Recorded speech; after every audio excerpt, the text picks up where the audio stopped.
Hey, good, good afternoon and a warm welcome to everyone to this UNIDIR briefing on BWC verification. My name is Chingwei Sui. I am a graduate professional with the WMD and Space Security programs, and I am delighted to be able to moderate today's event. At the outset, I should say that this event is being recorded and will be made available on our website after. Just to set a little bit of a backdrop, the topic of verification is really important, and we have not really discussed it multilaterally within the BWC framework for 20 years. Indeed, UNIDIR has been working on this topic for a while now, and we will continue to do so with the aim of supporting discussion within the BWC working group. The group is set to discuss this topic for the first time in decades in its next meeting in November. Last year, in the lead up to the review conference, UNIDIR published a report titled Back to the Future on Verification. And during the working group meeting in August, we held an in-person informal discussion on the topic, which was very well attended, showing an interest and need for this kind of conversation. With that in mind, this is the first in a series of virtual events that we will be holding focused on verification, along with written reports, as we hope that these inputs will be helpful for states and other stakeholders. Today, we have a presentation on this topic by James Revel, head of the WMD and Space Security programs at UNIDIR. This will be followed by short interventions by our panelists today. To provide the briefest of introductions, we are joined by Matthew Shearer, who is an associate scholar at the Johns Hopkins Center for Health Security and a senior research associate at the Johns Hopkins School of Public Health. Among other work, he leads much of the center's work on the BWC and often represents the center at BWC meetings. Next, we have Leifan Wang, who is an associate professor at the Tianjin University School of Law, where she was part of the team that co-drafted the Tianjin Biosecurity Guidelines with Johns Hopkins University and the Inter-Academy Partnership. She is currently a visiting researcher with us at the WMD program at UNIDIR. And last but not least, we have Anastasia Malikina. She is an associate professor at St. Petersburg University, where she teaches courses on arms control and WMD non-proliferation, among other subjects. She is director of the Cross-Disciplinary Center for Global Biosecurity Studies, established at St. Petersburg University in September of 2022. Finally, please note that there will be a Q&A section after the interventions. Please do submit your questions and comments at any time during this event through the Q&A function, which you can find at the bottom of your screen. These questions and comments will be anonymous and visible only to the panelists. So if you wish to be attributed, please do type in your name and country or institution. And also indicate if your question is for a specific panelist or to the whole panel. Now to kick us off, I am very pleased to introduce Ambassador Flavio D'Amico, Special Representative of Brazil to the Conference on Disarmament and Chair of the BWC Working Group, who has kindly agreed to provide some opening remarks for this event. Thank you for joining us, Ambassador, especially as I know how busy you are. The floor is yours. Thank you so much. Excellencies, distinguished delegates, dear colleagues, ladies and gentlemen. I extend my heartfelt gratitude to UNIDIR for the invitation to open this much welcome briefing and also thank UNIDIR for its relentless efforts to nurture in-depth discussions on the topic of verification under the Biological Weapons Convention, due to be discussed in December during the third meeting of our working group, which I have the honor to chair. UNIDIR's commitment to fostering dialogue and understanding of such critical issue is, as usual, instrumental in shaping robust and effective frameworks for international security and cooperation.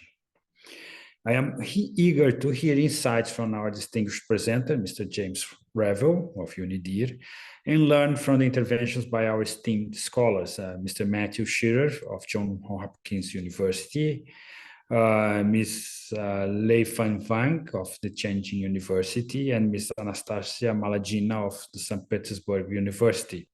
Their diverse perspectives and deep expertise are extremely valuable in fostering an enriched and holistic discussion on verification under the BWC. We gather at a critical juncture where the boundaries between biosafety and biosecurity have significantly eroded over the past decade.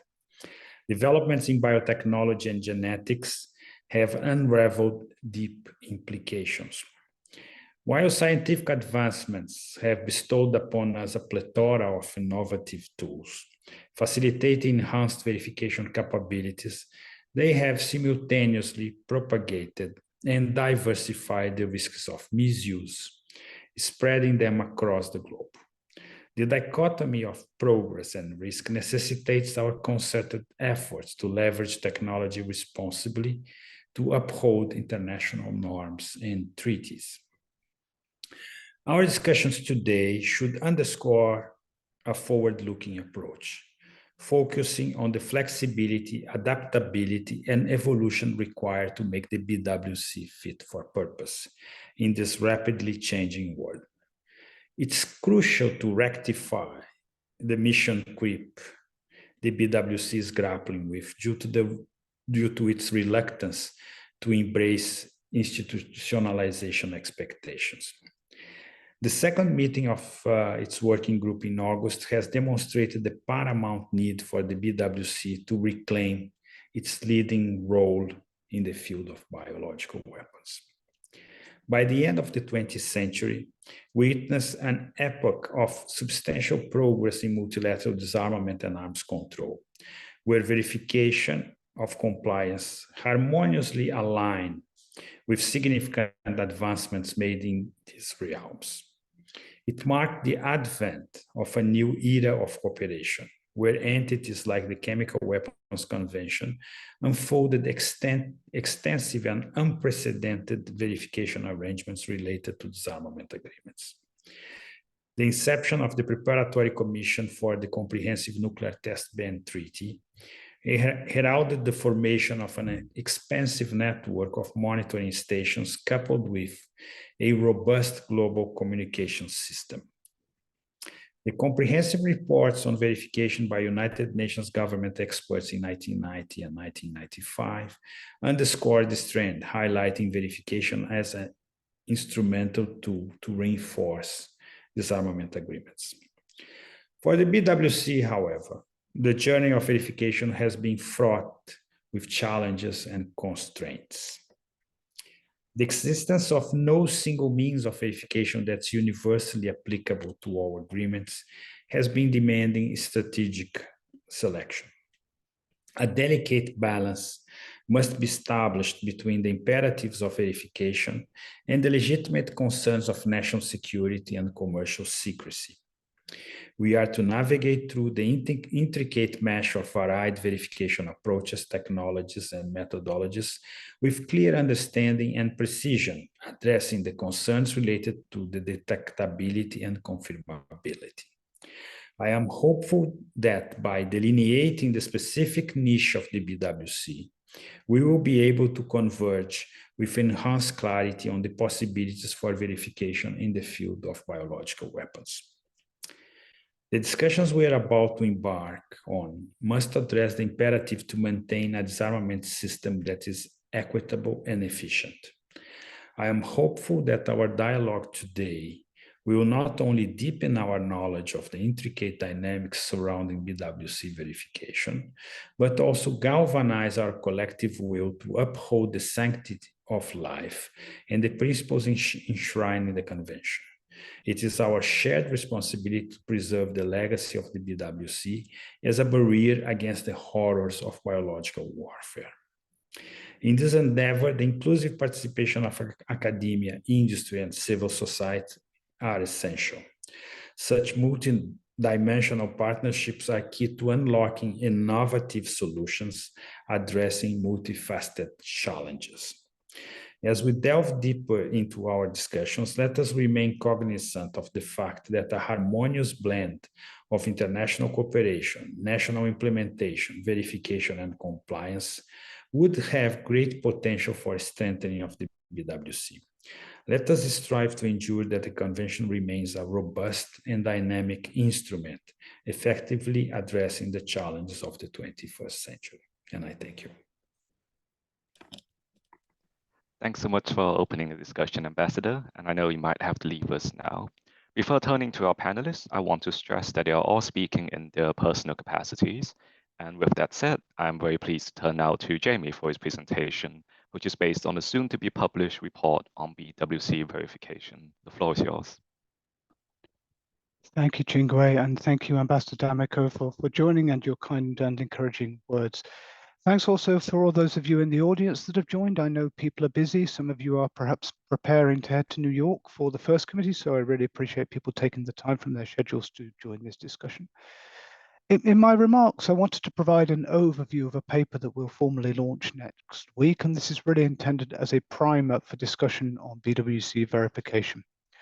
The paper draws from a couple of events that we've organised already, including one co-organised between UNIDIR and our colleagues in UNODA and the WHO, in which there was a really interesting panel on verification with insights from Jeremy Littlewood, Ryan Teo, Melanie Rediar. So I'd like to thank them for informing the development of this paper. But thanks also, and more to the moment, thank you to the panelists here for joining today, who also served as reviewers of an earlier version of the paper. And their comments and points were very much appreciated. We don't expect everybody to agree, but I do hope we can continue a useful conversation on what is an extremely important topic. From my side, though, I want to start with elements of a working definition of BWC verification. I do so because definitions have been challenging in the past. Indeed, there's no agreement on what we actually mean by this. So I thought it might be useful for the working group to at least develop elements of a working definition. If I could have the first slide, please, Sarah Ruth. There's 3 points here I think that are important to keep in mind. First is that verification is a process of data collection and analysis, and it's a process that must be collectively agreed upon by BW states parties, at least for part of the multilateral regime. The second point is that data collection and analysis is an important component and can be achieved relatively objectively through the use of agreed methods. But in many cases, verification will also involve a political judgment by states based on information from verification processes, but also other insights and materials they're able to collect. And the third point is that any process of verification needs to be designed around explicit obligations under the BWC. For the purpose of my talk and for the paper, I'll focus on the obligations under Article 1 and in the title of the convention, but this is something to discuss subsequently, perhaps. So if I could have the next slide, please, Sarah Ruth. So moving on to what we're actually looking at. I think it's important to keep in mind there is a range of possible agents and delivery systems that have been employed in biological weapons in the past. Moreover, these weapons have been developed by states and terrorist groups to target humans, animals, and plants with differing objectives. These objectives include mass destruction, but also uses which are pernicious but fall short of mass destruction, including demoralization, localized terrorization, economic sabotage, and incapacitation. Because we have differences in the nature of biological weapons, it also follows, and history certainly reinforces this, the nature and the scale of biological weapons programs in the past has varied. In some cases, there's significant variation in terms of budgets, facilities, and staffing levels. In this regard, insights into past programs can be useful in informing our understanding of what a biological weapon and what a biological weapons program may look like. But we also need to keep in mind that much has changed since the 1990s when verification was last discussed in a systematic manner. And we've certainly seen considerable changes in the technology and the equipment that are used in life science research and development. As such, any contemporary biological weapons program could take a very different form to those of the past. And if I could have the next slide, please. States will also need to consider changes in the global life science infrastructure and the geography of life science research. I think this is important in thinking through realistically what any mechanism will be able to monitor, given the sheer volume of research that's being undertaken. The last 2 decades have witnessed considerable growth in the number of biotechnology-related patents, and the graph here illustrates patents by year, the term biotechnology. This is taken from the WIPO database. But not only in terms of patents, we're also seeing more scholars publishing ever more biotechnology-related papers in a growing number of institutions around the world, including high containment facilities. This is fundamentally a good thing, but it does complicate the challenge of managing dual use. Indeed, compounding this is that many aspects of research and technology require materials, equipment, and knowledge that can be applied for peaceful but also hostile purposes. And any hostile exploitation of biology, any offensive program, is likely to remain well hidden. In looking towards verification discussions, then we therefore need to consider what a biological weapons program might look like, and what indicators could help reveal any offensive biological weapons program, both now and in the future. If I could have the next slide, please, Sarah. There are various tools and approaches that could be applied to generate data that could help get an indicator of possible activities related to biological weapons. In the early 1990s, the BWC VEREX group was tasked to identify and examine potential verification measures from a scientific and technical standpoint. The central conclusions of VEREX, that measures in combination could help build confidence in compliance, may well remain true 30 years on. However, many of the original 21 verification measures that were examined have evolved, in some cases significantly. In addition to which, there are new tools and technology that have emerged that could augment any future BWC verification process. Two examples here are bioforensics and open source technologies, but there are many others as well that could help. These technologies present quite exciting opportunities for BWC verification and could remain really important in developing any verification regime. We'll touch upon these in some of the subsequent reports and events where we get into specific technologies. At the same time, there remains a yawning gap, and actually if I could have, there is a yawning gap between what is technically feasible and what is politically possible within the context of the Biological Weapons Convention. And particularly importantly, for technologies to be of value, they need to be validated for use and, crucially, accompanied by procedures that are collectively agreed by all states parties. A multilateral verification regime is also going to require institutional support, and input will be required from the global biotechnology industry, which has grown significantly in the last decade and looks set to continue to grow. Another point that's important is costs. During the work of the ad hoc group, the annual figure of $30 million per year was informally mooted by the chair, Tibor Toth, in an interview. This was the amount envisaged to cover the costs of an organization, which was based on the evolving draft protocol. If you adjust that 30 million for inflation, that's about $53 million in current prices. This is also not too dissimilar from other organizational entities. The IAEA operational regular budget for 2020 was estimated at being 417 billion. Of this amount, about 164 million was allocated to nuclear verification. In the OPCW, the 2022 budget converted to dollars was about 81 million, of which 32 million was spent on verification and inspection programs. Bringing this back to the BWC, the estimated cost for meetings and the 4-person implementation support unit in 2023 is around 2.1 million. I add this because I think it is important to keep those costs in mind. A couple of other points before I wrap up. There is much that can be learned from other processes and regimes, including, for example, good practices in managing confidential information and various tools and technologies that can be applied. Moreover, we can gather many insights and experiences, both good and bad, from recent investigative or verification processes.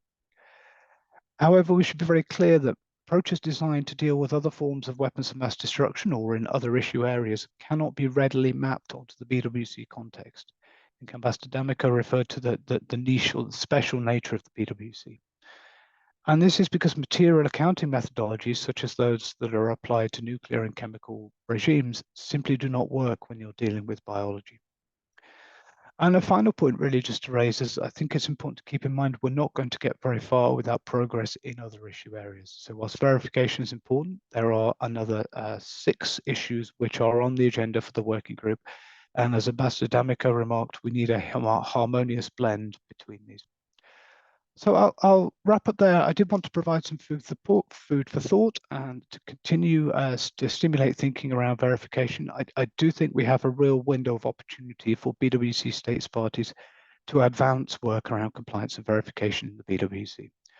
At the same time, it's also apparent that the working group has a broad mandate and it has relatively limited time, so it will require prior preparation and thinking. And I do hope that this sort of discussion can perhaps be useful in that regard. We will formally release the paper next week, and we'll circulate it to those the contact people that have registered for this event. And just remains to thank my colleagues and my co-panelists, Anastasia, Leifan, and Matthew, among others, for their comments on earlier drafts. I look forward with a slight degree of trepidation as to their comments and look forward to the ensuing discussion. Back to you, Ching-Wei.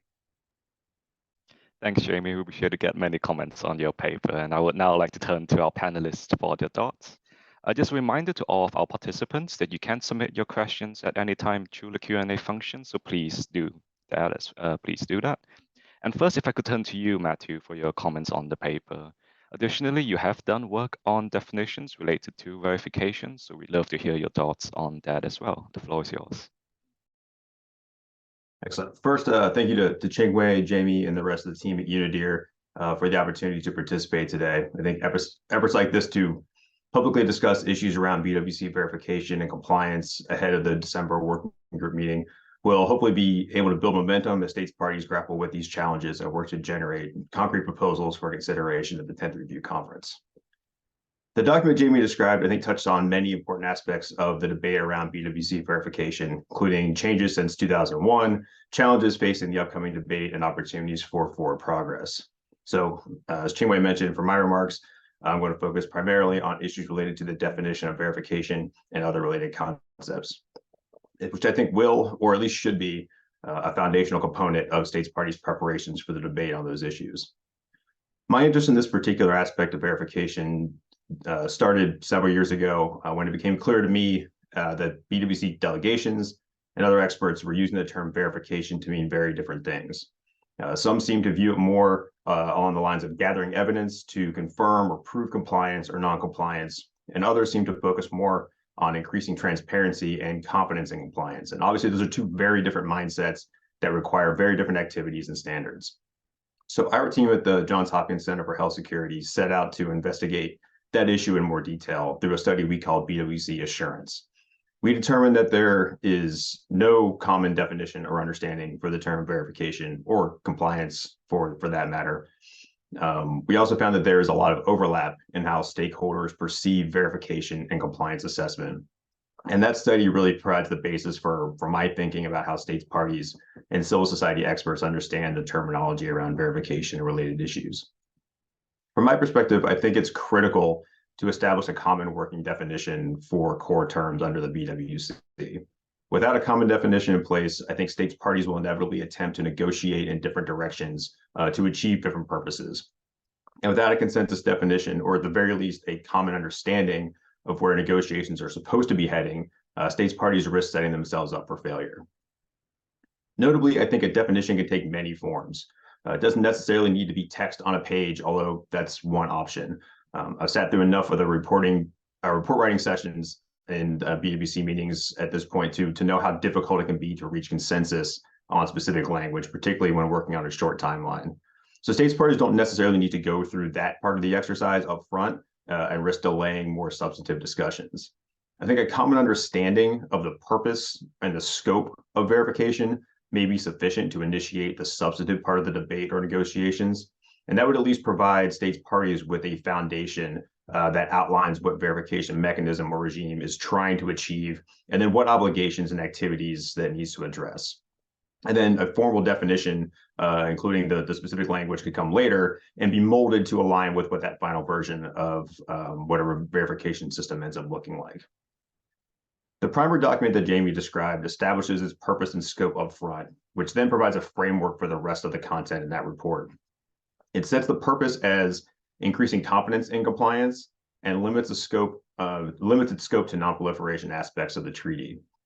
I will say, notably, it doesn't assert that the scope of verification itself should be limited to the non-proliferation obligations, but rather that's what the primer document focuses on. And as Jamie mentioned, there may be differing views on those decisions, and it's important that states parties are on the same page from the beginning. Once states parties reach consensus on a definition for verification, they can then get to work on the principles, the activities, the standards, frameworks, and resources that are required to achieve their desired goals. So before I wrap up my remarks, I want to pose a few questions that I think illustrate the kinds of issues that I think states parties should keep in mind as they work toward a common definition for verification. First, what is being verified? And Jamie asked this question as well, and I think I take a slightly different approach to the considerations that he presented, and I'm focusing more on the treaty itself. Are we verifying the nature of a state's party's biological activities? And then would that apply to all biological activities or a certain subset of those? Or maybe we're verifying participation in a specific set of designated activities, such as declarations or inspections, or even maybe verifying the accuracy of those declarations or the results of those inspections. Or is verifying compliance with the treaty, or is it verifying compliance with the treaty obligations in the broader sense? And then again, would that apply equally to all treaties under the or all treaty obligations, or focus on certain obligations? And would it apply only to obligations that are explicitly included in the treaty text, or also include obligations that are agreed to by consensus through other means? Next, is there a difference between verification and compliance assessment? There's obviously a lot of overlap between these concepts, and we found that in our assurance study, but do they have the same objective or cover the same treaty obligations? Because I think there is potential that there's a distinction between those two concepts. And finally, are there degrees of compliance? Or I guess more accurately, are there degrees of non-compliance? Is there a distinction between a violation or a breach of the treaty and non-compliance? Is non-compliance treated the same way for all treaty obligations? For example, would non-compliance with Article 1 be treated the same as non-compliance for, say, Articles 4 or 10? And then, I guess, finally, what about other obligations for the treaty, such as paying annual assessed financial contributions or submitting required reporting? There are obviously many, many more details and challenges that states parties face ahead in the debate around BWC verification. But for me, it all comes back to the need to establish a consensus definition or a common understanding about what states parties want to get out of verification. So I think that's really what provides the foundation on which states parties can build and begin to work toward concrete progress on these important issues. Thank you. Thanks so much, Matthew. You can find a link to the chat for our participants with Matthew's work. Let me give the standard disclaimer indicating that this paper does not necessarily reflect the views of UNIDIR or the UN. Now I would like to give the floor to Lei Fan for your comments on the paper and also your views, perhaps particularly on the scope of verification, as was mentioned a couple of times now. Thank you. Thanks, Chinwei and UNIDIR for having me in the discussion. Also, my warm greetings to all the participants online today. James, thank you for writing this very elegant paper to stimulate the discussions on verifications of the BWC. From my perspective, this paper integrated the previous 2-decade-long discourses on verification under the BWC with analysis on current opportunities and changes, and then proposed insightful points to consider for the BWC working group. It identified multiple key components that need to be carefully considered in the design of the verification mechanism.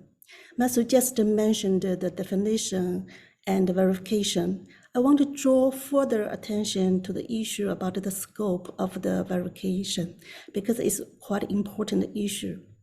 As you see in the paper, the verification described here is focusing more on the focusing on the obligation of Article 1 of the BWC, which prohibits each state parties from undertaking in any consistence to develop, produce, stockpile, and otherwise acquire or retain biological or toxic weapons. As such, it does not consider verification of national implementation on Article 4 or international cooperations on Article 10, nor does it consider verification of use of the biological or toxic weapons. Is this scope of verification acceptable to all stakeholders? Would it be more feasible if the verification focused not only on verifying alleged violation of Article 1, but also on violations of other core obligations of the BWC, including Article 4 or Article 10, to strike a balance between different concerns about compliance of the BWC? Furthermore, considering the dual-use nature of biological materials, knowledge, and equipment, as well as their accessibility by a wide range of actors, whether it is technically feasible or politically possible, using James' words, for this verification primarily designed to concern with state-based bioprograms amounting to military significance, biological weapons, or it should also be designed to concern with relatively small-scale covered biological programs operated by non-state actors within the territory of a state party. If it is applicable to bioprograms operated by non-state actors, then a complex issue will come up. That is, in what situation the non-state actor's operation is attributable to the state, and any non-attributable exception is permissible in the verification mechanism. Certainly, the scope of the verification is not a standalone question. It links with other key components of the verification mechanism, including the definition, objectives, cost, and feasibility under the BWC framework. I would like to hear more thoughts on this topic, and I stop here. Back to Qingwei. Thank you. Thanks so much for your remarks, Lei Fan. And to our participants, just another reminder to keep your questions coming in the Q&A section on Zoom. Now, I'm very happy to turn to Anastasia for your comments on the paper and perhaps your views on the role of different actors that could be involved in verification. As Lei Fan just highlighted the issue of non-state actors as well. This is a consideration there. The floor is yours. Thank you.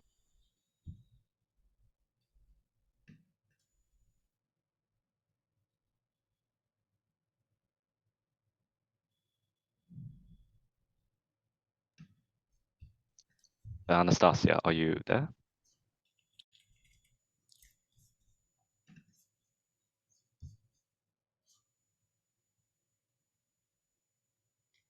Well, while we wait for Anastasia to reconnect, Jamie, do you have any thoughts on what the panelists have spoken about so far that you'd like to respond to briefly?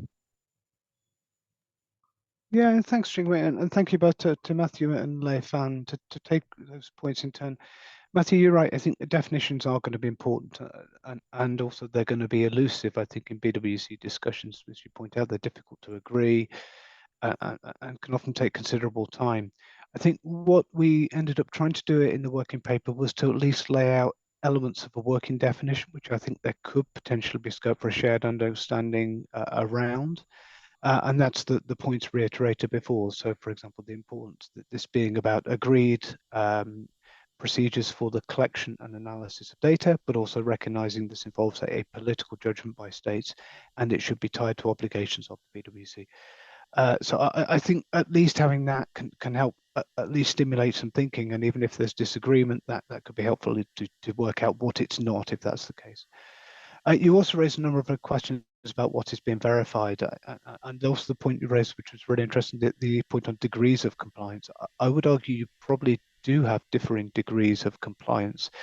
In other treaty regimes, we see the emergence of so-called technical non-compliance. This could be lack of adherence to, for example, national implementation requirements. This is in other treaty agreements I'm talking about. So I think that does need to be recognized, and I think measures to address those different degrees of compliance need to be staggered, I think, if you're going to have an effective regime. I should also point out just one thing. We're really focused on disarmament as opposed to non-proliferation. As a disarmament institute, I feel duty bound to point that out. Turning to Lei Fan, thank you for your kind words. I think you're right. There are several obligations that could be verified. Part of my thinking in writing this paper is that states have a working group with the 7 agenda items. This includes, for example, I think the first one is measures on international cooperation and assistance under Article 10, which is really important. Then I think in paragraph 18 of the final document from the review conference, there's discussion around developing with a view to establishing a mechanism open to all states parties to facilitate and support the full implementation of international cooperation. So, and also in the agenda items, we have discussions around national implementation, if I recall correctly. The point being that there is attention to those, and I think to come back to a point raised by Ambassador D'Amico, you need to have sort of harmonious progress in all of these. And there's perhaps a logic to dealing with this quite difficult topic in and of its own right around those issues with Article 1, but also in the title of the convention. Although I do recognize that there are a number of obligations that could be explored further. I'd also add to this as well, if you look at other treaties, like the Chemical Weapons Convention, you can see that the verification discussion and then the instruments are generally geared towards the prohibition of chemical weapons. So that's the sort of logic and transfer over there. The point on big programs, small programs, non-state actors, I think is a really important one and will require thought. It's also something which I think, irrespective of what us as panelists here may think, it's much more important that states have a clear idea of what any regime they're trying to develop would actually be designed to address. And I think that's a big and potentially difficult question. I can see Anastasia's come back online, so hopefully you'll be able to connect in with. So I'll stop there. Thanks. Thanks, Jamie. It appears Anastasia, are you there? Can you hear us? Apologies, everyone, for this technical mishap. As we work on potentially reconnecting her, Matthew and Leifan, I would like to open the floor to both of you if you have any immediate comments before we move on. Thank you.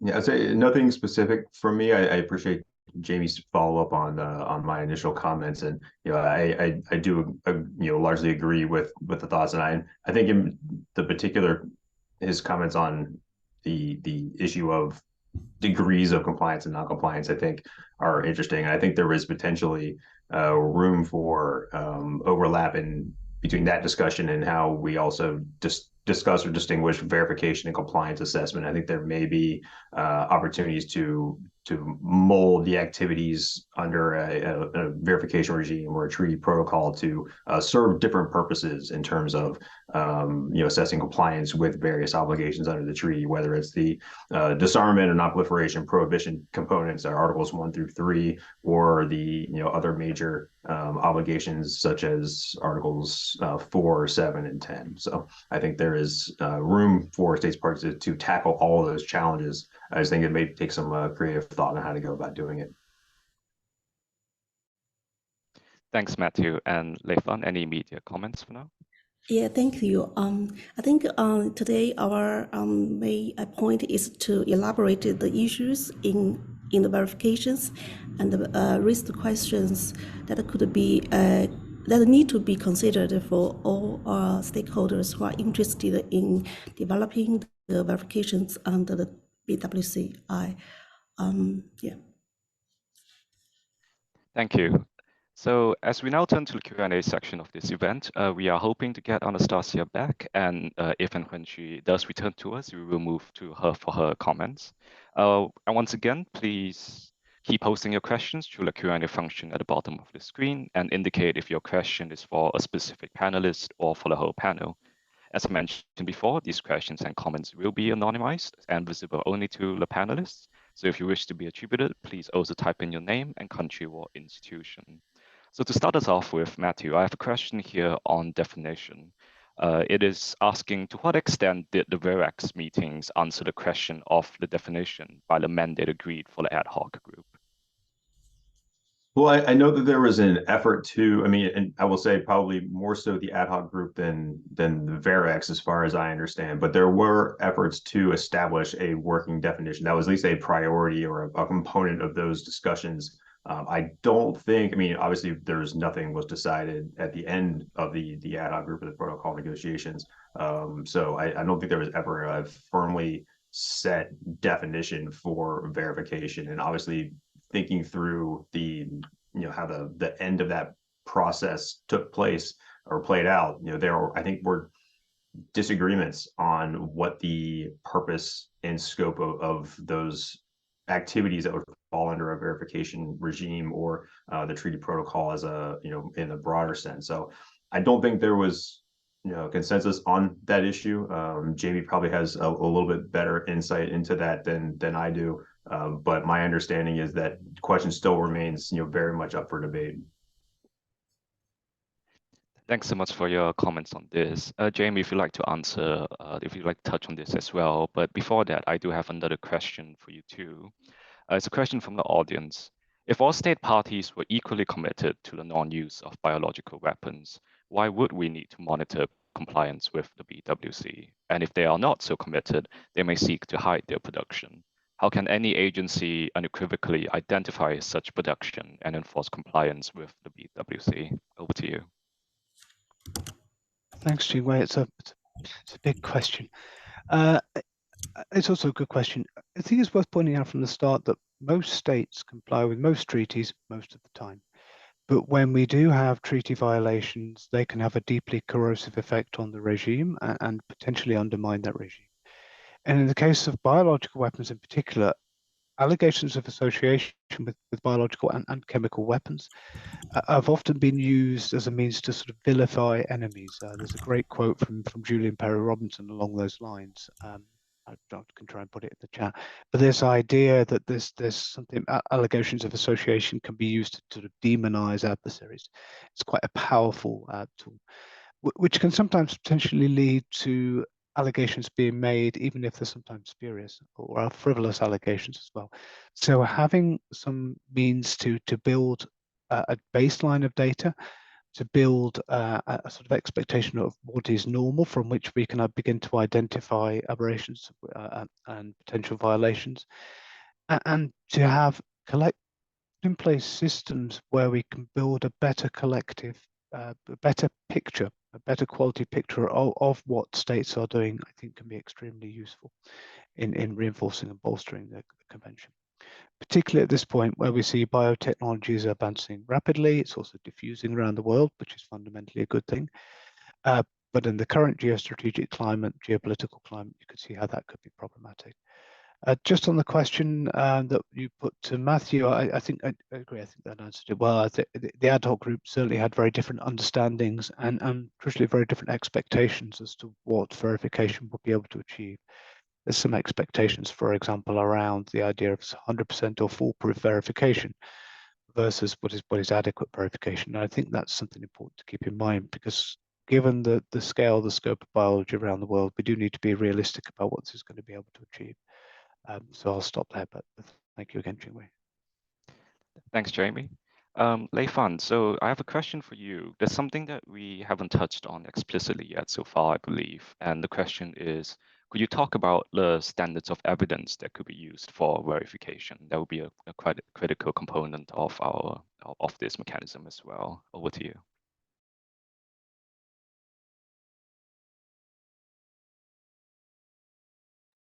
Sorry, you're muted, I believe.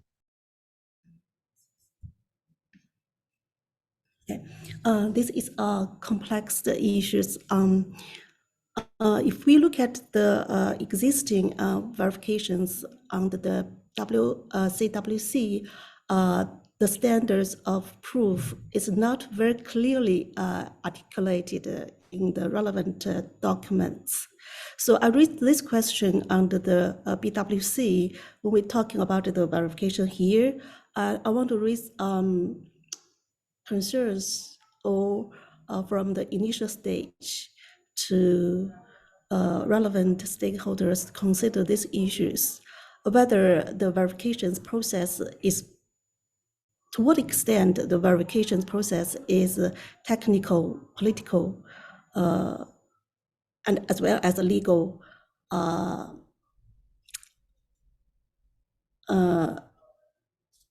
considerations, because currently we talk more about the technically and politically feasibility of the verifications. I want to add this legal point to increase the legitimacy of the verifications outcomes. There's different standards of evidence in common law system and the civil law systems. At the international level, how we combine the different judicial practice is quite a challenging issues. Thank you. So we do have a comment from the floor as well. So it's talking about, so to quote the comment from the floor, It's there was agreement on the mandate for the ad hoc working group, but the dissension came at the end when a country essentially rejected the mandate. The question then is, are we involved in increasing confidence in compliance or detecting violations? Either Matt or Jamie, if you would like to respond to this point. Do you want to go first, Matt, or do you want to? Sure. Yeah. I just very quickly, I absolutely agree. I think that is the major question that we're facing. Obviously, as a member of civil society or an NGO or however you want to label, our organization, we don't get to make that decision, and that is completely up to the states parties. I think depending on how states parties want to frame the issue of verification, that will obviously have major impacts on the types of activities, the standards, the burden of proof, the resources, and all the things that fall under verification depend, I think, almost entirely on what that purpose is and what the scope of those obligations are. And that's why I think, it's such a critical decision needs to be at the very beginning of these discussions to establish and agree on what that purpose is, because I think that's going to, have cascading effects through the remainder of the debate and negotiations on anything related to verification. Thanks, Matthew. And Jamie, if you have any comments on that. Just on the ad hoc group work, I mean, it's correct. In 2001, it was essentially the US that rejected the mandate and terminated that process. 2 points on this that I think are important to be quite clear on. The first is that neither the rolling text that states have been developing for 5 or 6 years by that point, that was not complete. I think, if I recall correctly, there's about 1,100 pairs of square brackets that litter that text, including square brackets around entire articles, suggesting that wasn't really a finished deal, certainly for those on the outside not involved. Of course, it's possible that this could have all been brought together and those could have been resolved, but certainly from the outside, it's clear the rolling text was not was some way off being finalized. And then if you get onto the issue of the composite text, I think if my historical knowledge is correctly recalled, I think there are about 70 or 80 issues with some of those, some of which were really quite significant.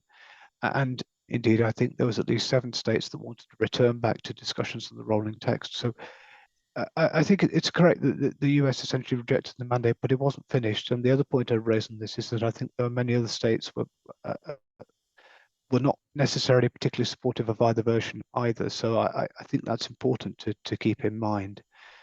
I'll stop there, Chingwei, but I would take other questions on this or follow up. Thank you. Yes, and there is another question from the audience for you here today, Jamie.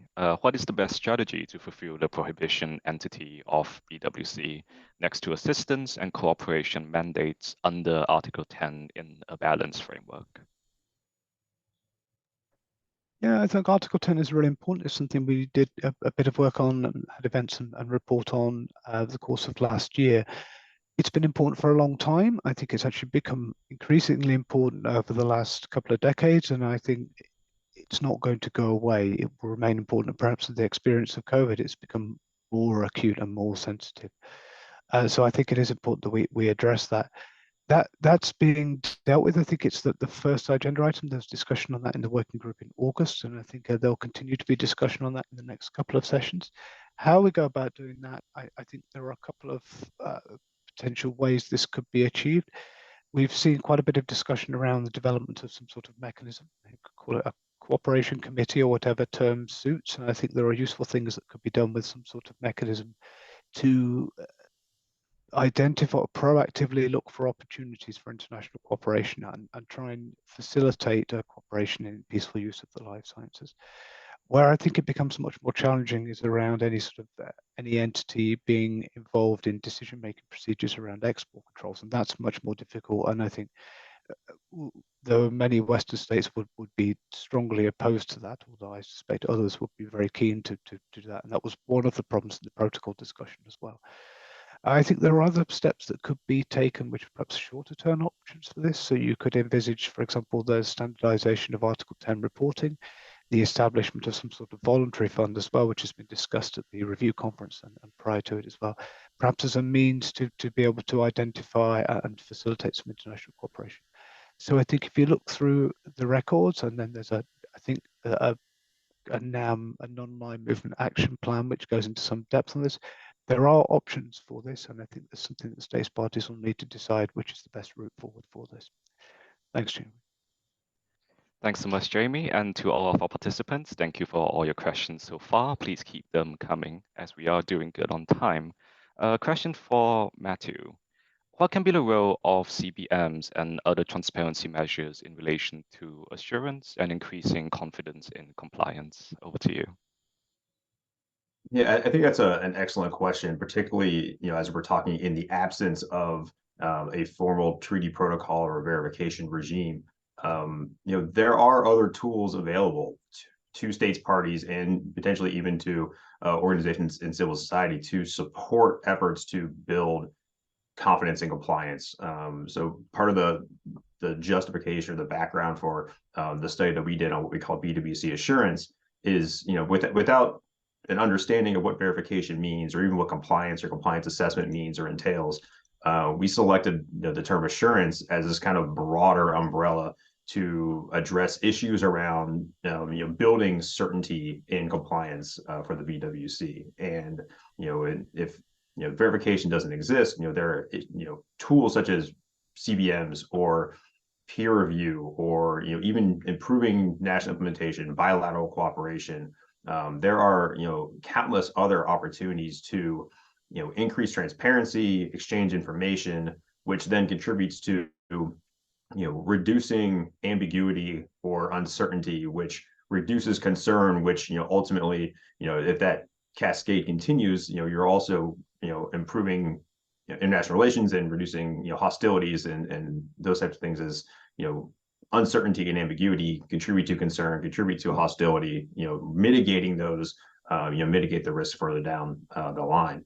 So I think issues around improving confidence building measures, whether that's through improving the forms and the processes, increasing participation, improving use of the data, I think is particularly interesting. And that's a study that we at our team at the center is currently conducting, and we're hoping to present our preliminary findings at the working group meeting in December.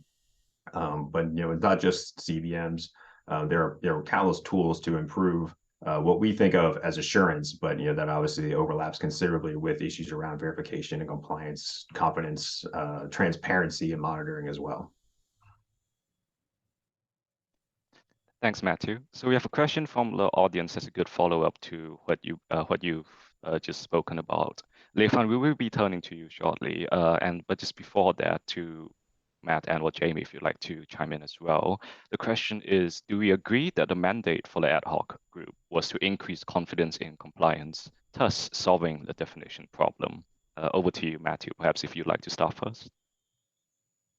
I mean, I don't think that we can get everyone to agree on that. I think that, again, I think there's uncertainty with respect to what the ad hoc group was trying to do with the treaty protocol and a verification regime. And I think states parties need to resolve that issue up front in order to, again, I think if they don't resolve the issue up front, I think they risk setting themselves up for failure in the current intersessional program and looking ahead beyond the 10th review conference. So I think that issue still remains up in the air. And I think that needs to be clarified from the beginning before substantive issues can be addressed with respect to verification or a treaty protocol or anything along those lines. And Jamie? Thanks, Chingwei. Yeah, just on the question of the ad hoc group, I think one of the objectives certainly was to identify routes to building confidence in compliance, but that was, I think, one of 4 issues which form this balanced package of measures, of which verification was one. Then there are other issues, so including measures around in support of international cooperation under Article 10, lists and criteria, and other tools as well. So that was certainly one of them. I think that there are a number of elements that I think from that process that are still useful and could be relatively easily brought into thinking moving forward. And there's some elements of continuity, I think, but much has changed geopolitically, technologically, economically, and you need to be careful in drawing too much from processes that were developed in the 1990s, because I think we potentially end up, to use a phrase by Ryan Teo in a panel earlier, chasing ghosts past. I think the current environment is very different, so I think there is need to be quite careful about trying to take all that and take that as a starting point can be a little bit potentially unhelpful. Jimmy, can I also touch upon there's a question in there, which, if I may, on UNIDIR plans to enforce the BWC through counter-proliferation programs or financial intelligence unit. The simple answer to that question is no. We don't have any powers of enforcement to UNIDIR, and that's not something I could see as ever getting in the future. To enforce power to enforce treaties is not something that UNIDIR would have. Thank you. Thanks, Jamie. And you raised an interesting point there, which is the sort of different environment that we exist in now compared to in the 90s. And Lei Fan, if I could direct this question to you, maybe. What is, in your opinion, the biggest change between the scenario that we had in the 90s when the protocol negotiations took place and the scenario we will face in the negotiations on verification to come at the working group today? Over to you. Oh, this is a big questions, and James provided some answers in his papers, but also there are a lot of research on the topic. Briefly, I want to address 2 points. The first is the advantages of the technology. It changes a lot. Also, it provides opportunities for the verification tools. That's how to balance the opportunities and the changes based upon the technologies. The second is the geopolitics, as we all know, that could play a significant role on the process of the negotiation. Thanks, Lei Fan. And I welcome if you have any comments on any of the earlier points raised by either one of the questions or panelists as well.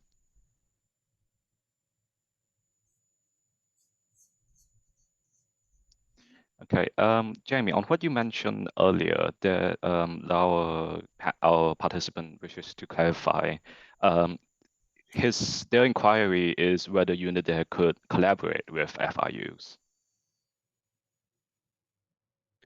I'm not sure that would be within UNIDIR's mandate to do that, and I think Aurora and as Autonomous Research Institute, I think those it's interesting. I'd be curious to learn more about sort of processes for that sort of research, but I'm not sure that's something we could readily do. But I'd be happy to discuss further offline. Yeah. Thanks, Jim. Thanks, Jamie. And Lei Fan, circling back a little bit to what you mentioned about new technologies, I do have a question which either panelists, if you're happy to answer this, please do so. The question is, which new technology in particular do you think could be used to further explore to support verification in the context of the BWC? And what could be some of its drawbacks that we should be aware of? If anybody would like to take this. I'm happy to have a go at that, Jingwei. I think there are a number of old technologies which still remain extremely important in any, could be extremely valuable in any verification process. And I think there are tools which have improved. I mean, the one we've referred to in the past is the sort of satellite-based surveillance tools where you have much orders of magnitude better resolution, as well as new ways of detecting and sensing things as well, which I think could be really important and valuable. But none of these are necessarily going to be useful as a standalone tool. It will be bringing the data that is collected as a sort of in combination, as was discussed in Verix, as a sort of layered approach to trying to develop a verification regime. And I think that will be really important. In terms of new tools, though, I think the sheer volume of data that can be provided through open source data and methods, I think is really quite significant. And I think that could play a role in a number of aspects of verification in terms of development, production, stockpiling, acquisition, as well as potentially getting a little bit further along the line, preparations for use. I think there's much that can be gleaned, and there are many actors that are collecting data. And this is something that we're working on with Henrietta Wilson at the moment, to try and explore what this could do, because I think that there are really interesting aspects to that. But we need to be careful about sort of seeing technology as providing a silver bullet to this. It'll be important that there are procedures, indeed that'll be critical, the procedures that are agreed by states for any multilateral verification regime.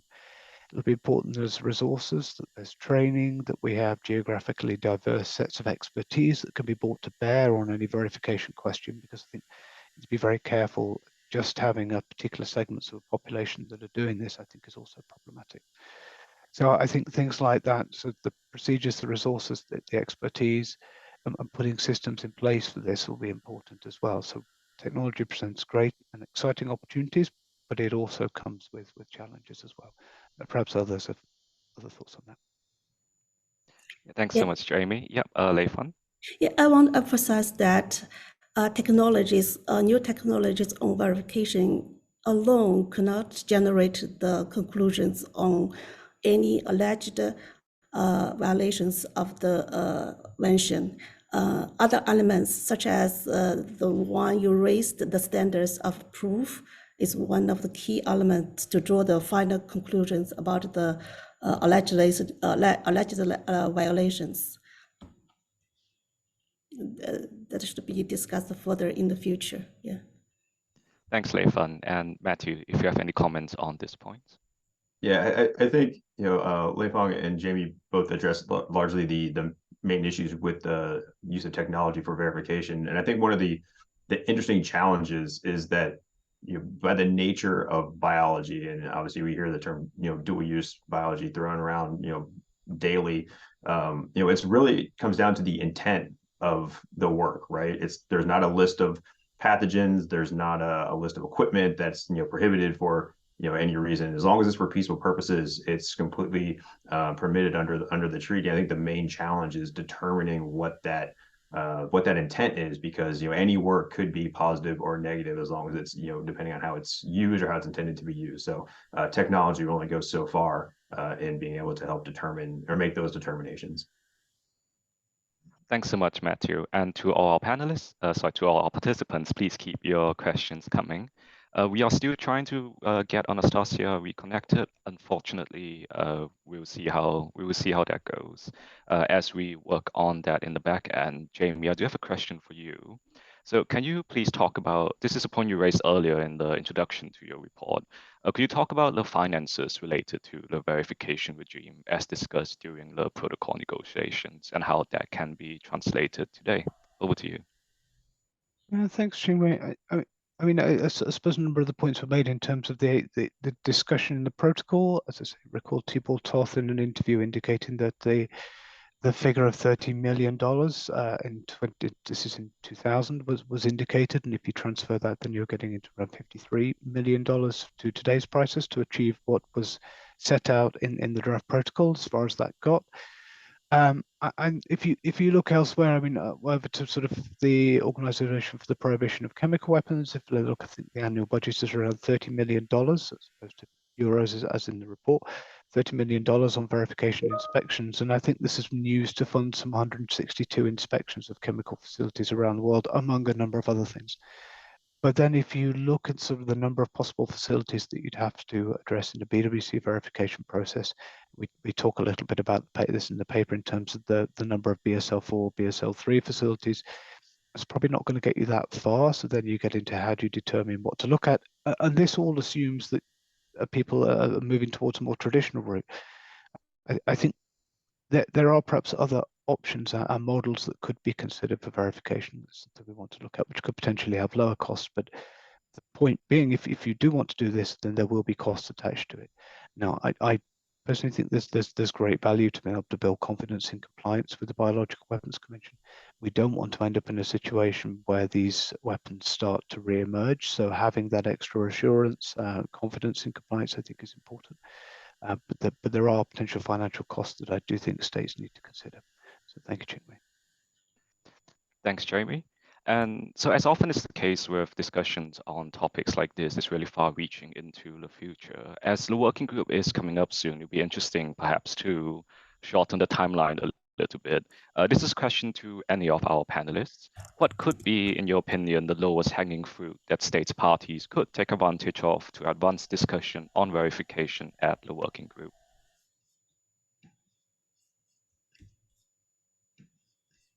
Yeah, so from my perspective, I think low-hanging fruit is probably a very relative term. I feel like even the lowest fruit on this tree is pretty high off the ground. So I think any efforts to make forward progress, as we've seen over the last however many decades now in the BWC, is going to be inherently challenging. I think there are a couple of things that I do want to highlight. One, one of the reasons that our team selected confidence building measures as something to look at with our current research study is that it's already a part of the BWC. It's already been that tool has been agreed to by consensus by the state's parties, and and to some degree, I think maybe making changes to that program as a way to increase the value of confidence building measures is a potential opportunity that doesn't necessarily require developing and implementing an entirely new tool. So hopefully, that could be one opportunity to make some forward progress. And I think the other aspect is I would encourage states parties to, if a comprehensive package obviously is the goal for many states parties, but I think there are opportunities to make incremental progress toward increasing assurance, increasing certainty or confidence in compliance, and even those incremental steps I think can provide benefit. Obviously, with the ultimate goal of having a comprehensive program in place, but maybe the perfect should not be the enemy of the good in that respect. Thanks, Matthew. If James or Leifan, if you have thoughts on this as well.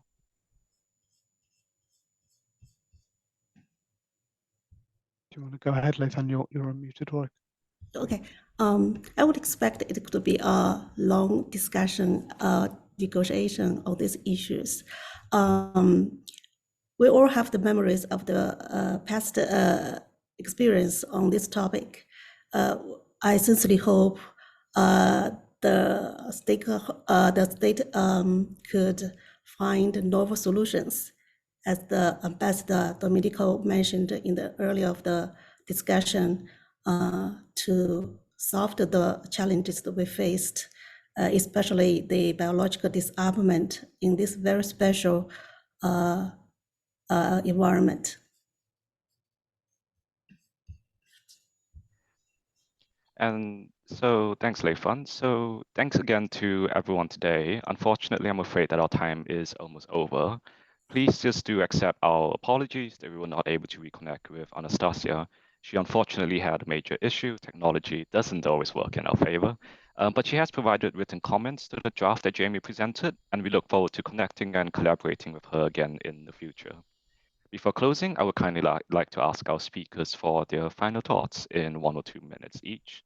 Specifically, I would like to ask for key takeaways that states party, delegates, and other stakeholders should take into account for the discussion in the next working group meeting in November. Going in reverse order, if I could start with Leifan, please. Okay, thank you, Ching-Wei. Thank you, everyone, for your insights and thoughts on these complex and interesting issues.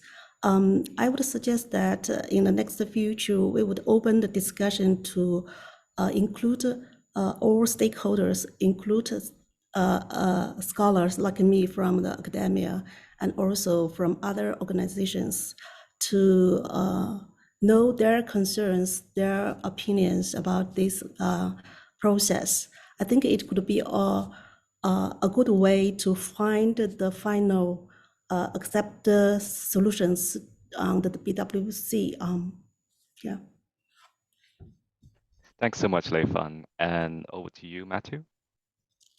Thank you very much. Again, thank you to UNIDIR for the opportunity to address these issues today in a public setting. I think for me, the discussion continues to come back to what the definition of verification is, and we talked about that quite a bit from the beginning of the session to the end. I think in particular the scope of verification in terms of what obligations fall under that regime. And again, whether it focuses more heavily on the prohibitions of the treaty or the other obligations, such as under Articles 4, Article 7, Article 10, I think to some degree those are all extremely important. And obviously, each state party has their own priorities in terms of how they view those obligations. And then, second, what is the purpose of verification? Is it to increase compliance or increase certainty or confidence in compliance, or is it to detect violations? I think those are two very, very different approaches. Both have their own merits, and states parties have their own perspectives on which those approaches they think is most important, but that will ultimately, the decisions on the purpose or the objective and the scope of verification will drive all of the subsequent discussions on the activities, the frameworks, the standards and resources that are required to achieve those goals. And I think that conversation needs to happen upfront in order to make substantive progress down the road. Thanks so much for your remarks, Matthew. And finally, over to you, Jamie. You're on mute. Thank you, Ching-Wei. Sorry. So I think looking forward, it'll be important to try and lay out a plan as to what verification could look like now. And I think this is going to involve an important step of learning from past, but we need to be careful not to try and end up developing a regime to verify the challenges of the last century, but make sure we have it for the contemporary biotechnology landscape and looking to the future as well. So we're ready for that. And trying to develop some shared realistic understanding of what it could do. I think we are in a good situation because we have this window of opportunity after 20 years of not being able to discuss this to actually revisit this topic. And that is potentially challenging. It's going to require some preparation. But I also think the encouraging thing is that during the review conference, indeed in the run-up to the review conference, under the leadership of Ambassador Bencini, there was a sort of mobilization and sort of a step change in interest in the Biological Weapons Convention. I think that's been very much sustained by Ambassador D'Amico. So I think we really do have this sort of interest in the topic. We have this window of opportunity. I think it's really important that states seize it and perhaps in the process generate greater high-level political interest in the Biological Weapons Convention, and also mobilize this sort of community of stakeholders and experts in and outside government. So it's really sort of encourage states and stakeholders to try and input to this discussion, because there's a wealth of resources, ideas, and things that are already being done, which could be helpful in building confidence with compliance with BWC. And I think it's useful to look at those and how those could potentially be integrated as well to address challenges of today and challenges of the future. And I'll stop there, but thank you very much, Ching-Wei, and thank you to my co-panelists. Absolutely, and thanks to you as well, Jamie. And once again, thank you so much to all of our panelists and participants for joining us today. Before we close, if I could encourage everyone to fill in our online feedback form. It takes only 1 minute and it is anonymous, and it helps us greatly to improve events moving forward. You can find the link in the chat or scan the QR code on your screen. Additionally, we welcome you to explore UNIDIR resources on BWC-related issues, which you can find the link to in the chat. Also, stay tuned because, as Jamie mentioned, we will be sharing with you the verification report as soon as it is published next week. UNIDIR will keep working on BWC issues, particularly on verification. We hope to have an event after the first committee looking at verification with a focus on open source data and methods and on facilities challenge inspections. Finally, I would like to thank all of UNIDIR's donors who support our research and convening activities. We are very grateful, in particular, as verification work is funded by Effective Giving and the People's Republic of China. I would like to thank once again all of our speakers for their insights, as well as Maria and Sarah Ruth, our UNIDIR colleagues who have supported the production of this event. And a big thank you to all our participants for attending. I hope you have a nice rest of your day, and we hope to see you in our next event. Thank you.